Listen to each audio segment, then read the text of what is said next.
We are at the cattle industry meeting in Denver, joined now by Forrest Roberts, the CEO of the National Cattlemen's Beef Association. Forrest, as we gather cattlemen from across the country, starting that process, bringing things from the grassroots to set policy.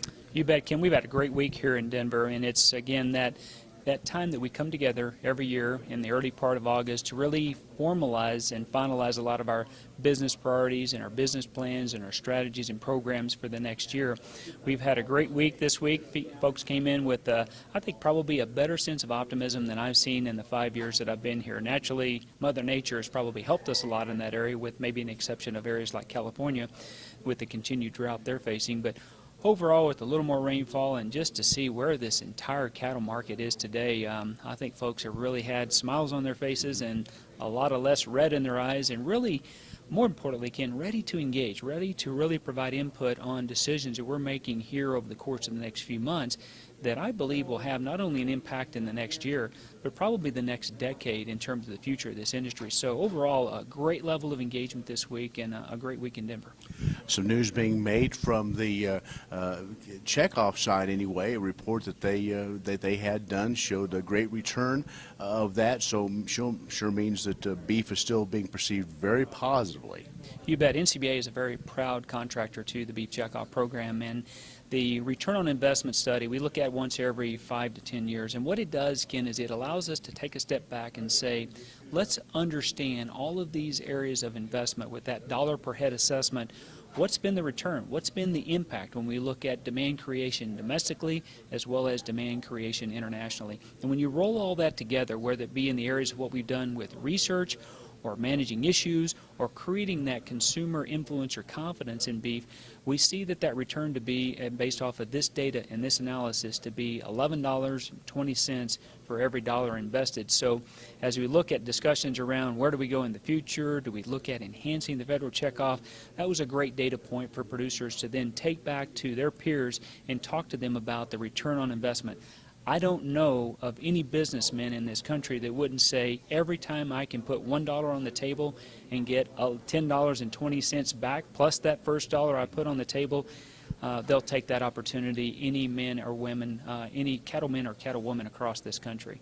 A few days ago, maybe there was a report that maybe wasn't quite so positive, said that being in beef production wasn't the best sustainable thing. Any comments towards that report? You know, when we look at what we've been able to do to really understand what this word sustainability means, just like every other approach that we have taken here at NCBA, we have to start with a basis of facts. We have to start with a scientific foundation and then work from there.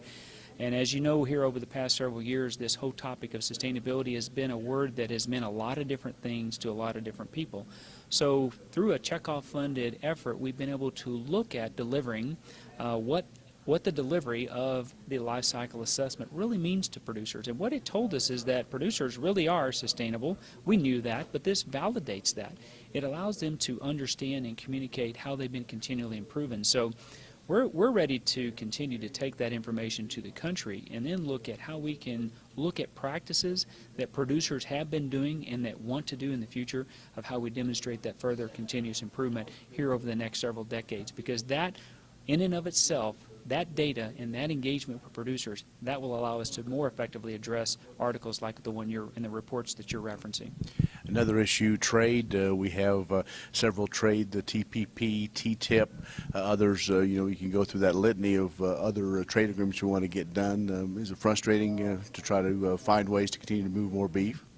You know, we have a tremendous opportunity when we look at the international market growth. Today we're about 10% of volume and about 18% of value that we export to several countries around the world. When you look at who those countries are and what's most important, Canada, Mexico, they're obviously two of our greatest trading partners to the north and the south, but also Japan. They're going to be right there in the top three.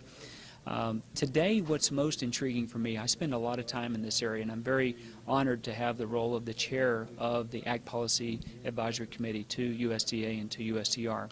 And as we look at these discussions relative to the major trade agreements that are being discussed today, namely the Trans-Pacific Partnership and TTIP, those two trade agreements alone we think will have a significant impact when we look at where beef is today, where beef might be on the plates of consumers around the world in the year 2025.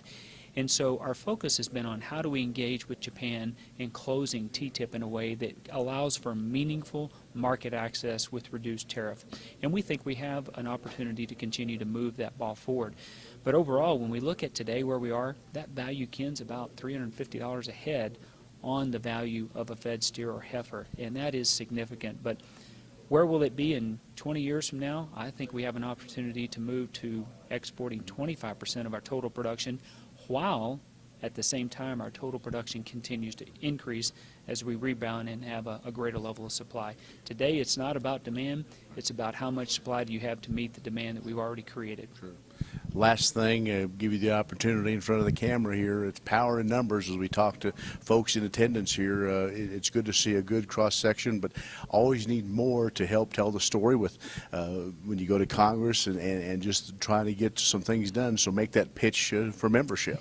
You know, NCBA is one of the fastest growing national organizations representing a national beef industry anywhere in the world. As I interact with my peers all across other countries, based on what I see, we have momentum, and I think that the ultimate reason why we have momentum is that as a staff and as a team and as all of our producer leaders come together, we truly have a grassroots-driven organization that are making decisions about the current and future status of this industry that allows that next generation to come back into those operations and those operations to continue to thrive.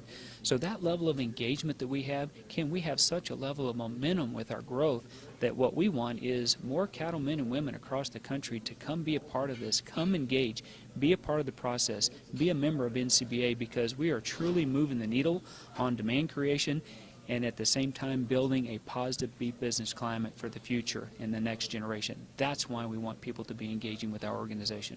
All right, Forrest, thanks a lot. Thank you, Ken. Appreciate you having me. Forrest Roberts, CEO of the National Cattlemen's Beef Association, has been our guest from Denver and the Beef Industry Summer Meeting. For AgView, I'm Ken Rahjes.